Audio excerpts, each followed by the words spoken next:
ఆ చిన్ని కృష్ణుడు విహరించిన నదీ తీరములను, పర్వత ప్రాంతములను, వనభూములను, క్రీడా ప్రదేశములను, అంతేగాక ఆయన పాదపద్మముల యొక్క చిన్నములతో విరాజిల్లుచుండెడి ఏ ప్రదేశములైనను కాంచినప్పుడు మా మనస్సులన్నీయును ఆయనలో తాదాత్మ్యం చెందుచుండును. బలరామకృష్ణులు సకల దేవతల పరమ ప్రయోజనార్థము ఈ లోకమును అవతరించిన దివ్య పురుషులు అని గర్గమహర్షి పలికియుండెను. ఆ మహాముని వచనములు ముమ్మాటికి నిజమేనని నేను తలంతును. 1000 ఏనుగుల బలము గల కంసుని ద్వంద్వయుద్ధమున ఆరితేరిన చాణూర ముష్టికాది మల్లులను, కువలయాపీడము అను మొదపటేనుగును, సింహము వనమృగముల వలెను ఆ సోదరులు అవలీలగా వధించిరి.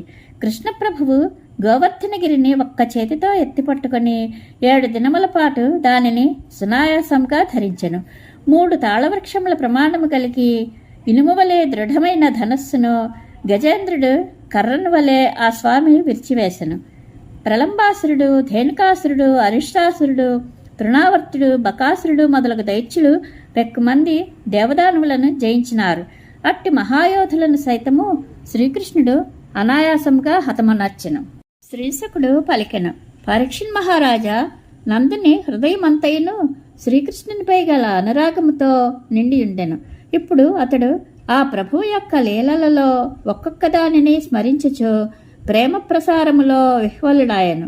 నేత్రములు అశ్రుపూర్తిములయ్యను, కంఠము మూగబోయెను.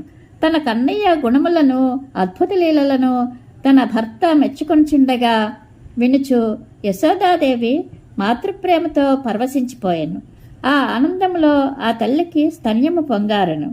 తన తనయునితో పెనవైచుకొనిన ఆత్మీయత కారణమున కనుల నుండి అశ్రువులు స్రవించుచుండగా ఆమె మిగుల చలించిపోయెను.